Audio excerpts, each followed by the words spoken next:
France Inter. Radio Star Berlin. It's morning edition from NPR News.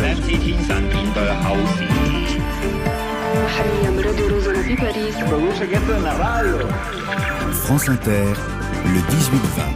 Et ce soir, nous allons le long de cette faille sismique qui a tué des milliers de personnes, en a laissé des milliers d'autres sans abri. La faille sismique est aussi une faille géopolitique, pile entre la Turquie et la Syrie, dans des zones fragiles où les enjeux de pouvoir et d'alliance rendent parfois très complexe l'acheminement de l'aide humanitaire. Le bruit du monde ce soir est en Allemagne, qui veut mettre un coup de collier dans ses implantations d'éoliennes. Vous verrez comment la Bavière, qui jusque-là se faisait tirer l'oreille, est en train de rentrer dans le rang. Le bruit du monde, la suite sous les radars. Sébastien Eugénie a trouvé Londres qui regorge d'immeubles achetés avec des fonds secrets et mafieux. Hong Kong qui censure un épisode des Simpsons. Et puis un petit garçon de 10 ans franco-japonais qui devient le premier binational acteur de kabuki, cette forme de théâtre traditionnel japonais. À 18h50, Julia Foyles mélange les genres avec Pamela Anderson et un coming out chez les All Blacks. 18h55, c'est le monde d'après de Jean-Marc Four et ce voyage de Lavrov à Bamako qui montre combien la Russie avance à visage totalement découvert. En Afrique, le monde est vaste et on n'a qu'une heure. Bonsoir. Fabienne Synthèse. Un jour dans le monde. Bonsoir David Rigoulet-Rose. Bonsoir. Vous êtes chercheur à l'Institut français d'analyse stratégique, chercheur associé à l'IRIS et rédacteur en chef de la revue Orient Stratégique. On aura Marie-Pierre Véraud avec nous aussi dans un instant qui est sur le terrain en Turquie. Je le disais, on est pile sur une faille sismique mais aussi sur une faille géopolitique qui est extrêmement fragile dans ces deux zones entre la Turquie et la Syrie, deux pays qui ont parfois des intérêts qui sont divergents ou parfois même des intérêts et des amis convergents. Je pense à la Russie, je pense à la Chine notamment.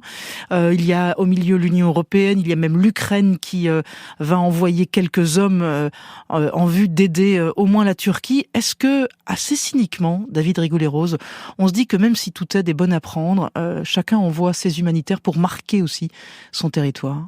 Oui, c'est jamais neutre, même si évidemment pour les victimes c'est important qu'il y ait une multiplicité de pays qui offrent leur aide, ce qui est le cas. Mais effectivement, on peut parler d'une géopolitique humanitaire. C'est pas forcément inapproprié dans le cas de certains pays notamment.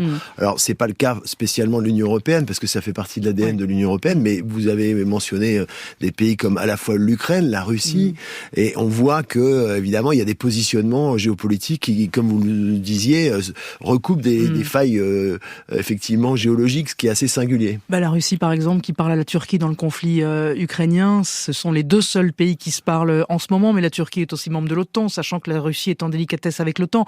On a vraiment le sentiment qu'on joue sur un fil, on marche le long de la falaise, là. Ah oui, tout à fait. De la part de Moscou, c'est effectivement essayer une nouvelle fois d'enfoncer un coin dans la solidarité de l'OTAN, en précisant d'ailleurs que la Turquie, à qui l'offre a été offerte par Moscou, n'a pas voté les sanctions. Du reste de l'Union européenne. Et puis par ailleurs, on peut noter l'Ukraine qui a proposé immédiatement son aide à la Turquie. C'est une manière aussi de remercier la livraison des drones Bayraktar turcs dans le conflit.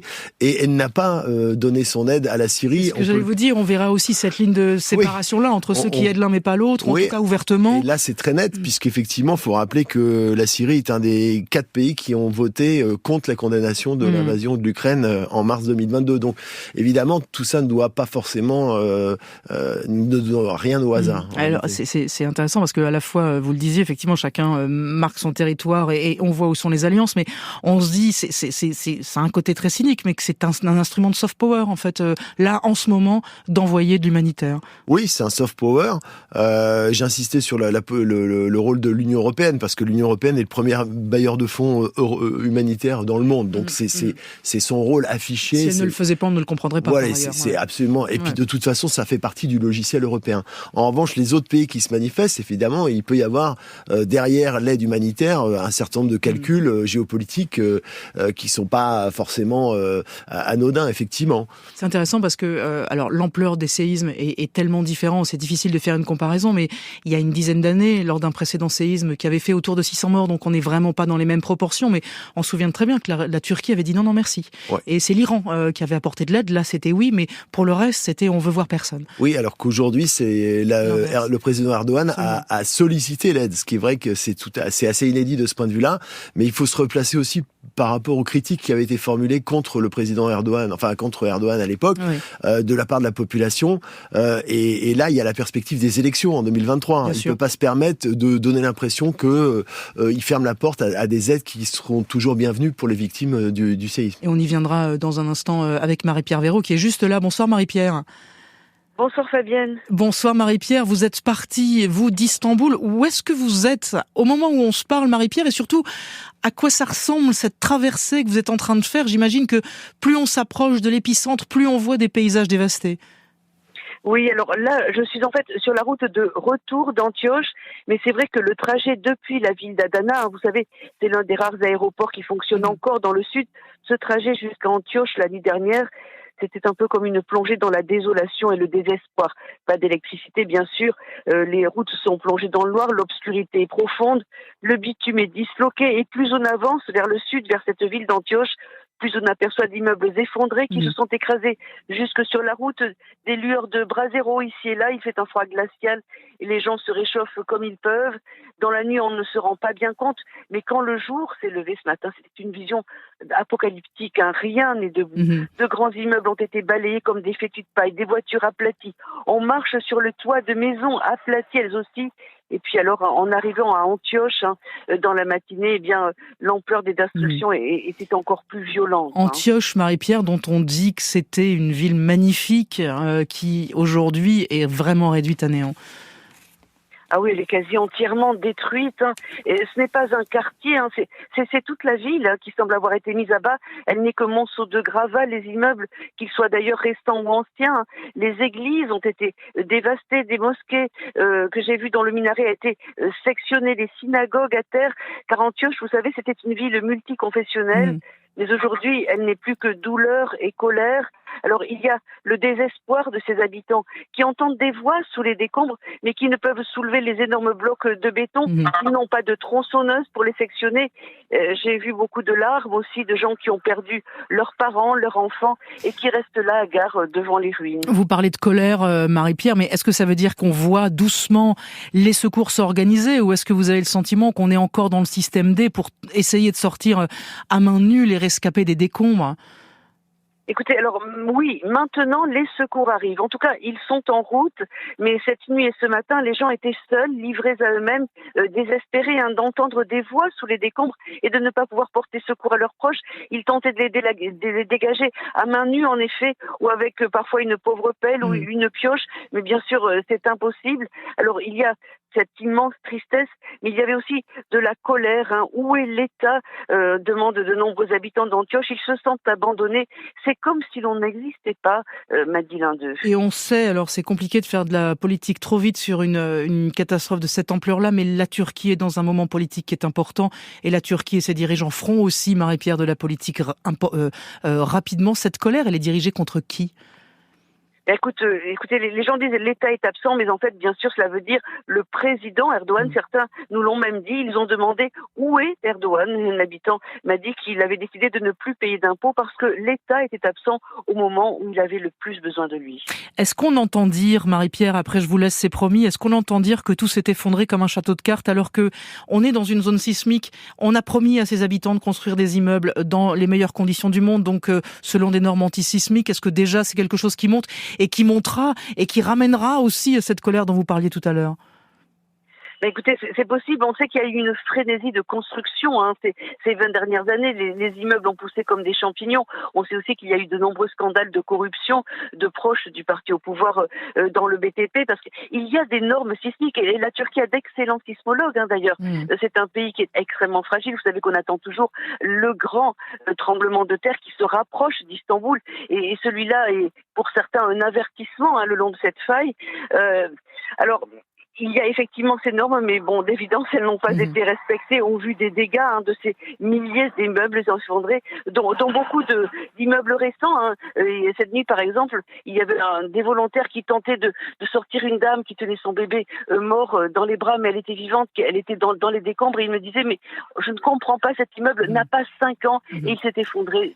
en quelques secondes. Marie-Pierre Véraud, merci vraiment beaucoup. Dans les environs d'Antioche, donc David Rigoulet-Rose, est-ce que on se dit quand même que la campagne électorale qui commençait vraiment à monter en Turquie est totalement renversée aujourd'hui et que ça peut bousculer beaucoup de choses dans ce pays ? On n'est jamais à l'abri d'une surprise, mais incontestablement, il y a une érosion, on va dire, de l'adhésion à l'AKP et au président Erdogan. Il est quand même en difficulté, même si il a encore des réserves. Mais et c'est pour ça que le sujet est d'autant plus sensible aujourd'hui, dans la perspective de cette élection. Et il est doublement sensible aussi parce que le lieu de la faille est-anatolienne, elle passe aussi en pays kurde. Évidemment. Donc évidemment, la question des secours, de la rapidité peut susciter des questionnements fondés ou pas, mais en tout cas peut susciter des questionnements de la part des populations. Et dans le même ordre d'idée, que dire de la Syrie et de cette province d'Idlib, là où la terre a tremblé le plus fortement, qui échappe en grande partie à Damas, qui est géré, on le sait, par un groupe islamiste, qui est un point de rencontre aussi de milliers de réfugiés, qui était aussi sous perfusion humanitaire depuis très longtemps. Est-ce qu'on peut imaginer cyniquement Damas oublier Idlib, laisser mourir Idlib, en se disant, pardon, quelle occasion ? Oui, alors justement, l'ONU n'a pas manqué d'insister sur le fait que de l'aide devait arriver à tous les Syriens sur tout le territoire. Parce que le ministre des Affaires étrangères, Faisal Mogdal, a dit qu'il prendrait les procédures adaptées pour que ça soit redistribué. Mais évidemment, la question est posée. Et elle est d'autant plus que, avant même ce séisme, la question du ravitaillement à la fois alimentaire et en médicaments ne passait plus que par un point d'entrée, Bab el-Awa. Donc, parce que les Russes avaient considéré justement qu'il fallait limiter les points d'entrée pour que ça transite par Damas.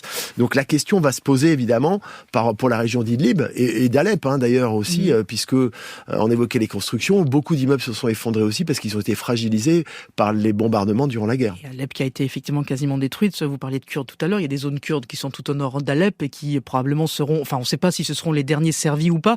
Est-ce qu'à l'inverse, on se dit que Damas va en profiter pour on va dire se refaire une virginité diplomatique autour d'un événement comme celui-là, précisément peut-être en ouvrant d'autres accès, en permettant l'accès aux secours, en se remettant à parler par exemple à Ankara pour ce qui est de la Syrie, etc. Oui, il faut voir ce que ce type d'événement peut engendrer, mais de toute façon, ça réglera pas le contentieux, je veux dire, entre les acteurs géopolitiques régionaux. Ça va demeurer, et la guerre civile syrienne n'est pas achevée totalement. Et la question, il y a le fantôme aussi de la reconstruction. Et on voit combien cette question de la reconstruction prend une acuité particulière dans le cas du séisme. Et là, pour le coup, en plus, on recommence, si je puis dire. C'est même le moins qu'on puisse dire. On recommence en termes de reconstruction aujourd'hui. Mais est-ce qu'on recommence du coup sur d'autres bases ? Et pardon de le dire comme ça, mais est-ce que, en termes de politique, ça change quelque chose de reconstruire ce qui est détruit par une guerre et reconstruire ce qui est détruit par un tremblement de terre ? Est-ce qu'on peut jouer dans cet interstice ? C'est difficile parce que de toute façon, les choses n'étant pas réglées, effectivement, là, l'urgence, c'est l'accès aux populations pour les premiers secours. Mais la question de la réhabilitation, de la reconstruction, c'est un enjeu qui est sur le temps long et qui implique de régler un certain nombre de questions qui, pour l'instant, ne le sont pas. Diriez-vous, David Rigoulet-Rose, qu'il faudrait une sorte de, je sais pas comment on appelle ça, une sorte de supervision, en fait, pour s'assurer. Alors, je sais pas si c'est de l'ONU que ça vient, ce que les humanitaires qui sont les témoins de tout ça sont capables de dire, qui remontera pour s'assurer que chaque zone, effectivement, y compris celle que vous citiez, aura accès à la démocratie. Oui, mais il y a l'enjeu de la souveraineté sur lequel insiste le régime de Damas et Moscou. Et donc, on sait bien à quel point le sujet est sensible et hypothéquera probablement, dans une certaine mesure, la redistribution telle qu'elle devrait être s'il y avait une unité du territoire et une situation, on va dire, civile bien meilleure. Sachant c'est triste à dire, mais on redonne une visibilité à ce conflit qu'on avait totalement perdu, dont on disait d'ailleurs que cette guerre était finie. C'est évidemment le cas par rapport aux dernières années, mais pas réellement, comme vous le notiez tout à l'heure. Est-ce qu'on redonne une visibilité au conflit syrien ? Oui, conflit syrien, et pas seulement, aux guerres limitrophes. Enfin, la question de l'ingérence turque dans le nord de la Syrie, la question évidemment des Kurdes, puisque c'est précisément dans toute cette zone ultra sensible que les secousses telluriques se sont manifestées et qui sont aussi en amont des secousses géopolitiques. Le sens on peut en parler tout à l'heure au début de cet entretien, de l'aide qu'envoie l'Ukraine aussi, qui envoie des secouristes. C'est quoi le message que Zelensky veut envoyer en envoyant ces secouristes ? Il veut à la fois montrer qu'il a, hélas, une expertise en matière de secours, compte tenu de ce que l'Ukraine subit, évidemment.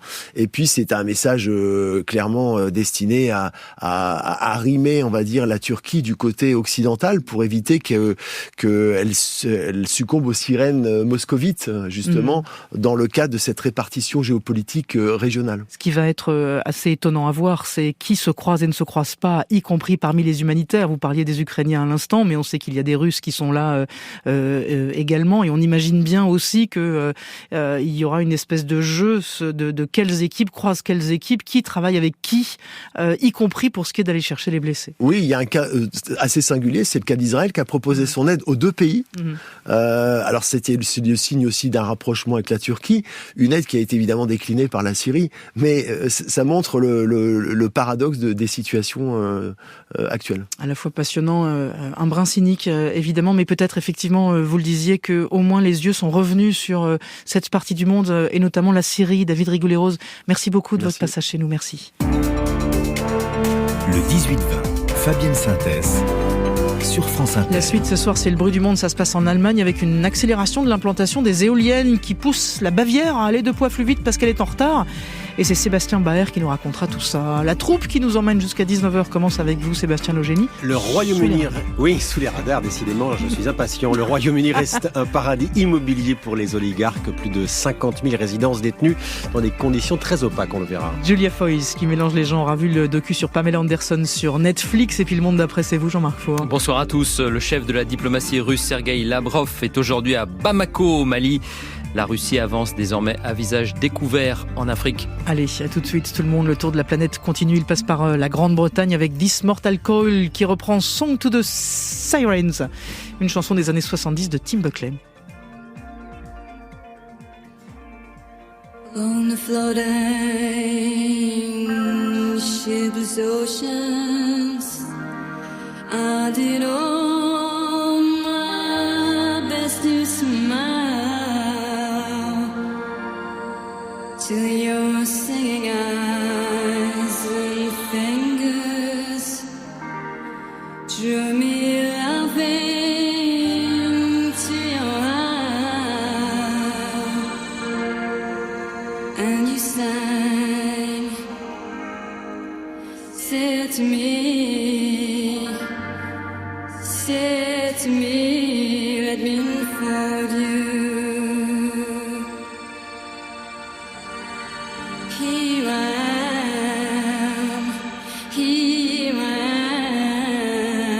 am, waiting to hold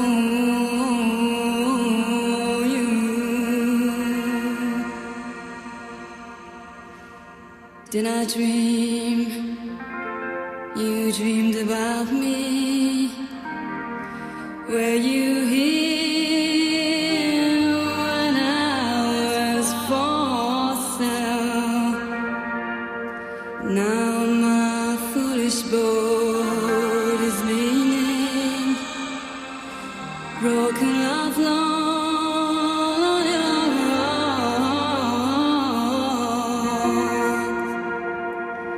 For you sing, touch me not, come back tomorrow.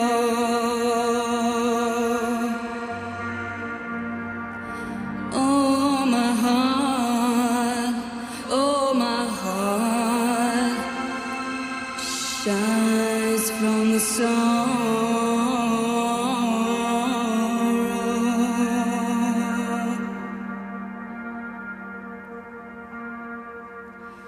well, I'm as puzzled as a newborn child. I'm as riddled as the tide. Should I stand amid the breakers, or should I lie with death, my bride? Hear me sing, swim to me, swim to me, let me unfold you. Here I am,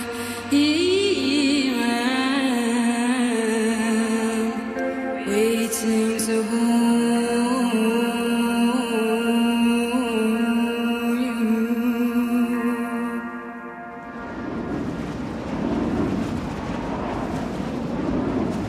Et ça, figurez-vous, c'est un bruit d'éolienne. Le bruit du monde ce soir est en Allemagne qui entend accélérer le développement de l'énergie éolienne. Une nouvelle loi est entrée en vigueur la semaine dernière. Elle contraint chacune des régions allemandes à consacrer 2% de leur surface à l'implantation d'éoliennes à l'horizon 2032, soit 2 fois plus qu'aujourd'hui. Parmi les mauvais élèves, il y a la Bavière, la plus grande région d'Allemagne, est très en retard.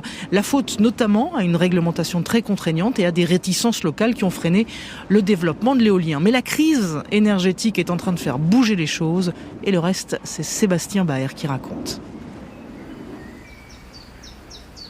Pendant longtemps, il n'a pas été question d'installer des éoliennes à Mohrenweiß, une commune paisible à 50 km à l'ouest de Munich. Pourtant, ce n'est pas la place qui manque, ni les forêts, ni les champs, mais le maire, depuis 2002, Joseph Schäffler, membre du parti conservateur bavarois, s'est toujours méfié des éoliennes qui risquaient de troubler la quiétude des 2200 habitants. Je pensais que des engins aussi gigantesques passaient mal dans le paysage, et puis on a toujours entendu parler des ombres mobiles que forment l'éolienne, et puis aussi du volume sonore, que ça bourdonne, que c'est très bruyant. Voilà les raisons pour lesquelles je m'y suis opposé. Depuis des années, la Bavière est à la traîne en matière d'éolien, dernier des Länder allemands. L'an passé, seules 14 éoliennes ont été construites dans la région, sur un total de 550 pour toute l'Allemagne. Cela signifie que la Bavière n'a contribué qu'à 2% des nouvelles installations, alors qu'elle occupe 20% du territoire. La réglementation locale a freiné l'essor de l'éolien. Elle impose une distance minimale entre une éolienne et des habitations, égale à 10 fois la hauteur de l'éolienne, explique Søren Schöbel, architecte paysagiste. Avec cette disposition qui n'existait qu'en Bavière, il n'y avait quasiment aucune surface disponible. Mais les communes pouvaient quand même construire une éolienne. Si elles le voulaient, elles pouvaient le prévoir dans leur plan d'urbanisme. Mais en réalité, ça ne s'est presque jamais produit. Il y a toujours une partie de la population qui s'est catégoriquement opposée aux éoliennes et qui a exercé une très forte pression sur les politiques. Ils disaient qu'il ne fallait pas dénaturer les paysages de Bavière. Sous la pression de Berlin, les autorités bavaroises ont assoupli leur réglementation. Désormais, les éoliennes peuvent être construites à seulement 1000 mètres des habitations, c'est 2 fois moins qu'auparavant. Et cela offre de nouvelles perspectives, se réjouit Maria Burkhardt de l'Agence de l'énergie de Munich. Cela rend disponible beaucoup de nouveaux terrains, par exemple dans des parcelles forestières, mais aussi le long des autoroutes, des voies ferrées ou aux alentours des zones industrielles. Et des projets peuvent être lancés partout. Grâce aux changements législatifs, il y a en ce moment une bonne dynamique. Les chiffres des installations augmentent à nouveau et ils vont continuer à augmenter. La guerre en Ukraine et la crise énergétique ont changé la perception de l'éolien en Bavière. Désormais, un Allemand sur 2 se dit prêt à vivre à proximité d'une éolienne. Les énergies renouvelables sont en train de s'imposer, assure Bernd Wust, le président de l'association de l'énergie éolienne en Bavière. Nous produisons en Allemagne beaucoup d'électricité à partir du charbon, mais cela est extrêmement nocif pour le climat et détruit le paysage aux endroits où l'on creuse pour le charbon. Nous avons aussi décidé d'abandonner l'énergie nucléaire. C'est pourquoi il nous reste uniquement en Allemagne les énergies renouvelables à long terme. Et nous ne pouvons pas miser uniquement sur le solaire, car nous avons aussi besoin d'électricité en hiver. Chacun en a pris conscience. À Mammendorf, 5000 habitants, une autre commune de la grande banlieue de Munich, le maire Joseph Eckel est déjà en contact avec des investisseurs pour construire 3 éoliennes. Cela permettrait à son village d'être autonome énergétiquement. Mais l'élu se méfie de la lourdeur des procédures. Tout prend beaucoup trop de temps. Il y a trop de bureaucratie. Cela peut décourager et fait aussi naturellement le jeu des opposants. Il faut voir s'il y a suffisamment de vent sur les sites prévus pour l'implantation et puis ensuite la procédure débute avec les expertises sur l'écosystème, les études techniques. Il peut encore s'écouler facilement 2 à 3 années de plus jusqu'à l'autorisation. L'opposition de certaines associations de défense de l'environnement vient aussi compliquer les choses. Au nom de la protection du bilan royal ou de la buse variable, elle multiplie les recours. Les tribunaux croulent sous les dossiers. Hallo, ich bin Johannes Bratka. Le président de VLAB, l'une des associations de protection de la nature les plus redoutées, s'inquiète des conséquences de la nouvelle loi sur l'éolien. Cela veut dire que toute la Bavière sera pleine d'éoliennes. Ça, c'est pour l'aspect esthétique du paysage. L'autre aspect, c'est bien sûr l'écologie. Les éoliennes sont des machines à tuer pour des espèces protégées à l'échelle européenne. Ces pales d'éoliennes, elles ont un diamètre de 140 ou 150 mètres, la taille d'un terrain de football. Et ces éoliennes font aussi du bruit. Je connais des gens qui n'en dorment plus la nuit et mettent la radio à un volume élevé pour ne plus entendre le bruit. Nous sommes déçus par ces réglementations, mais nous ne sommes pas résignés, au contraire. Les procédures des défenseurs de l'environnement n'inquiètent pas pour autant les autorités bavaroises qui assurent qu'elles vont rattraper leur retard. Elles promettent 1000 éoliennes supplémentaires dans les 5 années à venir, 2 fois plus qu'aujourd'hui. Sébastien Baer pour le reportage. Merci beaucoup Sébastien. Le bruit du monde, la suite, c'est l'actualité internationale. Passez sous les radars et c'est Sébastien le génie.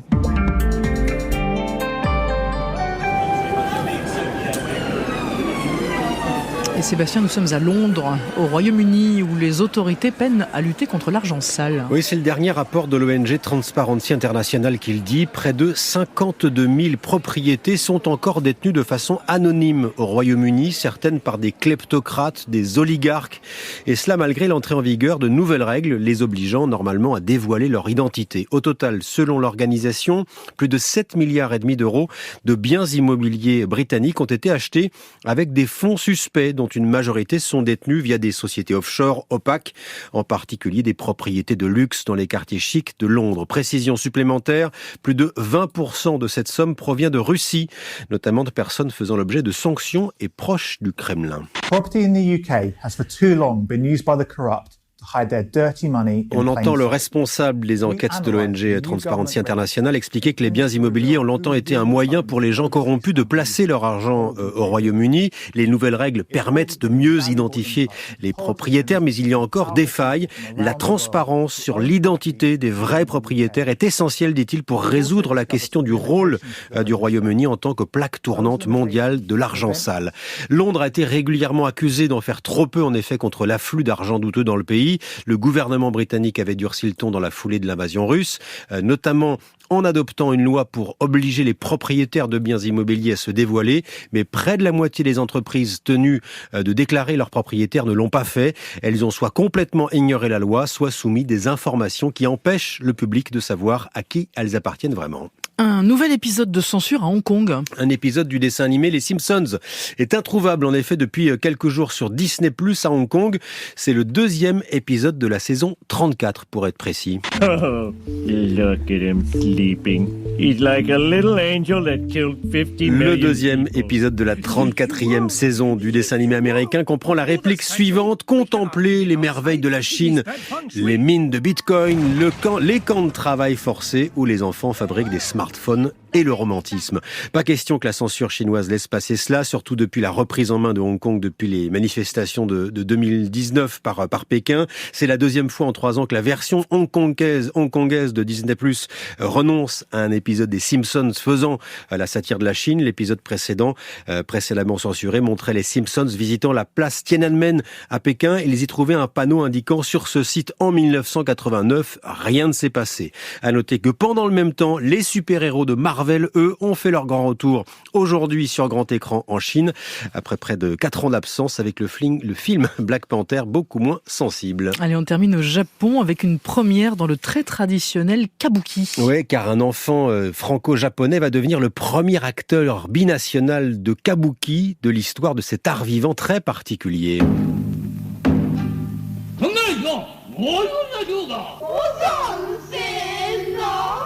Voilà, on entend derrière nous du kabuki uniquement joué par des hommes avec ses danses, sa musique, ses mouvements très codifiés issus d'une tradition vieille de 4 siècles. Le jeune franco-japonais qui a été présenté aujourd'hui à la presse s'appelle Maolo Terajima, un enfant de 10 ans, fils d'une actrice japonaise et d'un père français, directeur artistique. Il fera ses vrais débuts en mai, suivant ainsi les traces de son glorieux grand-père Onoe Kigugoro, 7, désigné trésor national vivant au Japon, l'une des stars du kabuki japonais. J'aimerais un jour faire une performance de kabuki dans le pays de mon père, la France.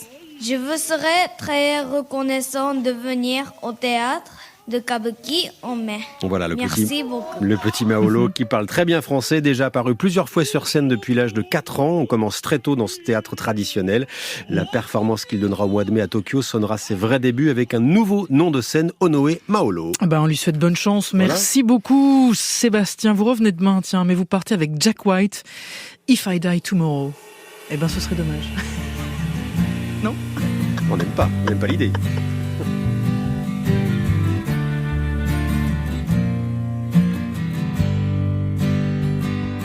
If I died tomorrow, could you find it in your heart to say, if my mother cries in sorrow, will you help her with the many things that she needs from time to time and day to day? So if I die tomorrow, will you know exactly what to say today?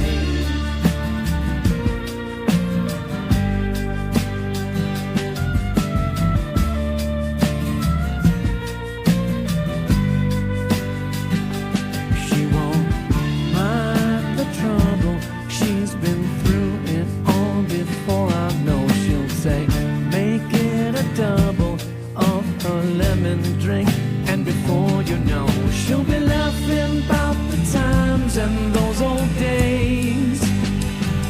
So if I die tomorrow, promise you can walk away okay, okay.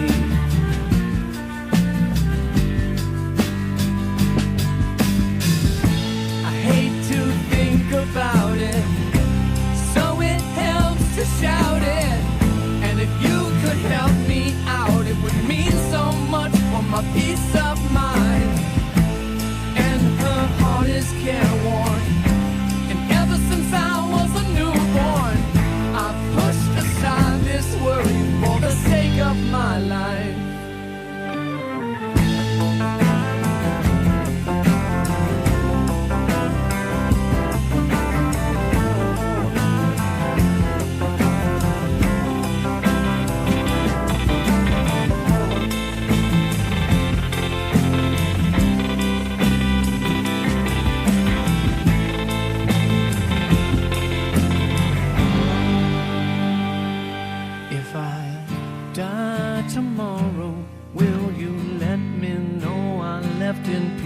I begged and I borrowed everybody's love, and they gave for free.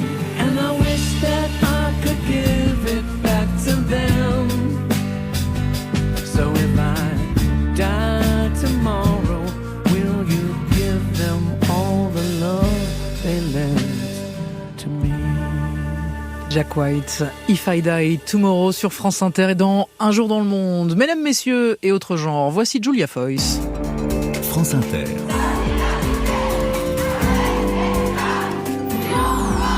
Un jour dans le monde. Julia, chaque semaine, vous nous donnez des nouvelles des femmes dans le monde et de la planète aux couleurs LGBT. On commence avec votre héroïne de la semaine. Héroïne dont le nom seul suscite émoi, frisson, fascination, mépris, au choix, ou tout ça à la fois, tant elle s'est incrustée dans nos imaginaires après avoir squatté nos écrans de télé dans les années 90. Pamela Anderson, sex symbole devenue planétaire à la faveur d'un maillot de bain rouge pétant, celui de son personnage de sauveteuse en mer de la série Alerte à Malibu, vous vous souvenez ? Eh bien, elle revient sur Netflix et c'est même la sensation de ce début d'année. Sauf qu'elle s'est rhabillée, qu'elle a plongé dans ses archives vidéo personnelles et dans ses journaux intimes, qu'elle en a confié l'assemblage à son fils Brandon Lee et que ça donne ce documentaire inattendu, Pamela, A Love Story. I didn't sleep last night at all. If anybody is watching this, go to hell. I blocked that stolen tape out of my life in order to survive. And now that it's all coming up again, I feel sick. I want to take control of the narrative for the first time. Je veux reprendre le contrôle de l'histoire pour la première fois. Voilà ce qu'elle dit. Et c'est vrai qu'elle lui avait parfaitement échappé, l'histoire, tant elle a fait couler d'encre et dérouler de kilomètres de pellicules, traquée par les paparazzis des années durant, réduite peu à peu à cette image de blonde décérébrée, comme tant d'autres avant elle, dans cette machine à broyer que reste la télé. On en oublierait presque qu'elle avait aussi un cerveau, dis donc. Cerveau qui la rend aujourd'hui parfaitement lucide sur ce qu'il s'est passé en 1995. Elle est en couple avec Tommy Lee, musicien aussi sulfureux qu'adoré du public. Une vidéo de leurs ébats intimes leur est dérobée, puis diffusée. Et dans une énième version d'Adam et Ève, lui va très bien s'en tirer. Il prend en gros 3000 points de virilité. La catin, c'est elle. Alors pour elle, c'est terminé. Sa carrière s'arrête là, ou presque. Elle se plaint. On lui rappelle qu'elle a posé dans Playboy et qu'à partir de là, son intimité ne lui appartient plus. C'est comme ça. L'an dernier, rebelote avec cette série Pam et Tommy sur Disney+. On en avait parlé ici. On raconte à nouveau cette histoire-là, avec ce biais-là, ce regard-là, sans que jamais personne ne pense à lui demander son consentement sur quoi que ce soit. Cette série, l'actrice n'a jamais voulu la voir, mais voici donc sa réponse en 1h52 d'images documentaires, d'où émerge la silhouette d'une femme qui n'a cessé de se bagarrer pour avoir une existence propre. Et le viol qu'elle a subi à 12 ans n'est qu'un épisode parmi d'autres d'une vie volée de bout en bout. Elle le racontera aussi dans une autobiographie qu'elle a voulu écrire seule et qui sortira au printemps. Sur son compte Instagram pour annoncer les deux, Pamela Anderson publie « Je ne suis pas une victime, je suis une survivante ». Et votre héros de la semaine, Julia, lui, il est néo-zélandais. Il a 43 ans, il s'appelle Campbell Johnston, ancien pilier des All Blacks. Il est aussi le tout premier joueur de l'histoire de la sélection à faire son coming out de manière très officielle. C'était la semaine dernière sur la chaîne One News. Si je dois être le premier, dit-il, mais que ça peut empêcher d'en stigmatiser d'autres, alors je le fais. Pluie de félicitations, déluge d'amour sur lui depuis par la voix du gouvernement comme sur les réseaux sociaux.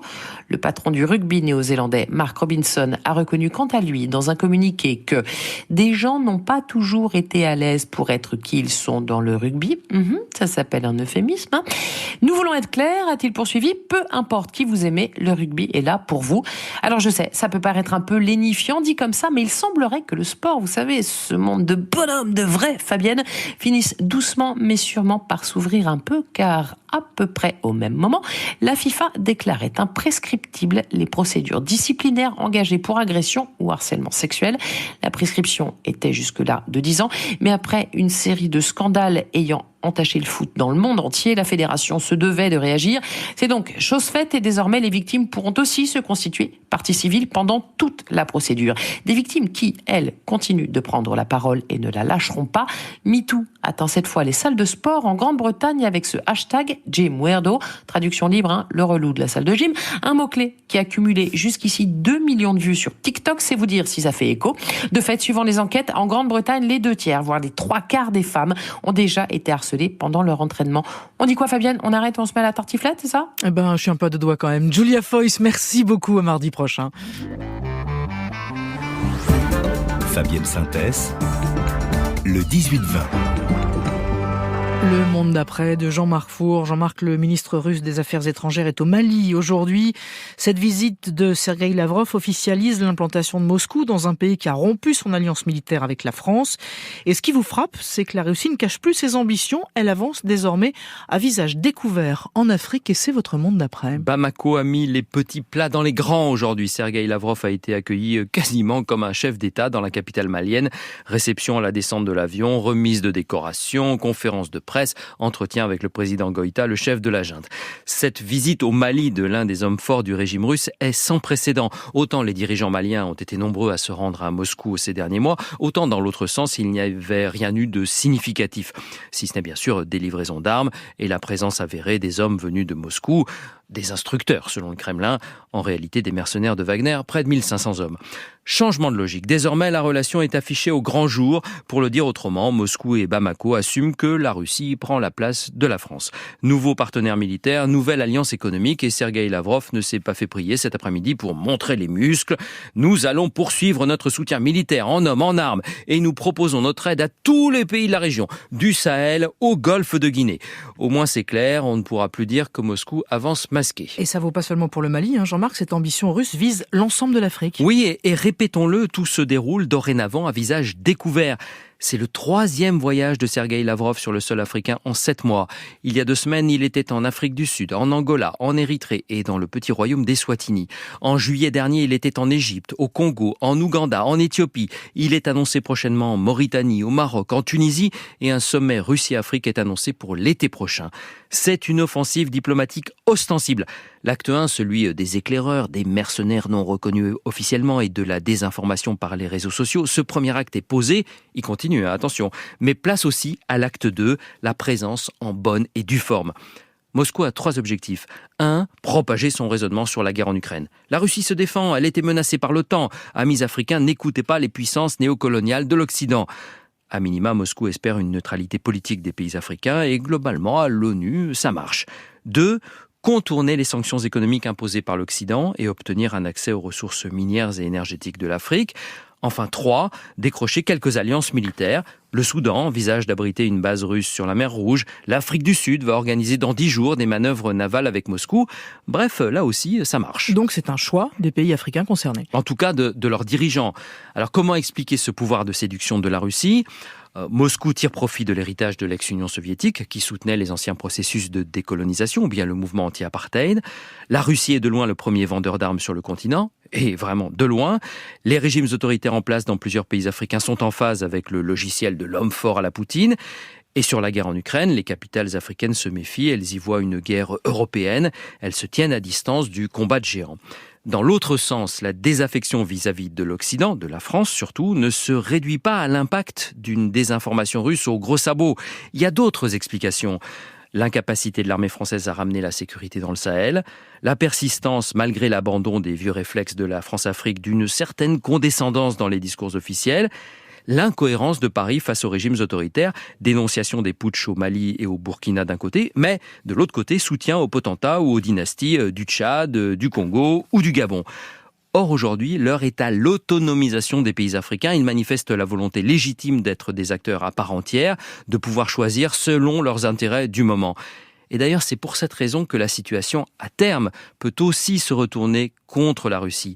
Si, comme c'est probable, elle n'est pas davantage capable de mettre un terme à cette insécurité terroriste au Sahel qui se nourrit de la pauvreté et des inégalités ethniques. Jean-Marc Fourré, Le Monde d'après, tous les soirs, dans Un jour dans le monde. Jean-Marc, merci, on se retrouve demain. Nous, on reste ensemble dans un instant, un journal un peu réduit, à 19h. Juste après, il y a le téléphone sonne et ce 3e jour de mobilisation. On s'interrogera notamment avec vous et nos invités sur un mouvement qui reste un mouvement à peu de blocage ou qui se prépare à se durcir. Vous nous direz où vous en êtes de ce point de vue-là. Nous demanderons aussi si le gouvernement s'est mis dans une impasse faute de trouver encore une majorité, en tout cas pour l'instant. À tout de suite.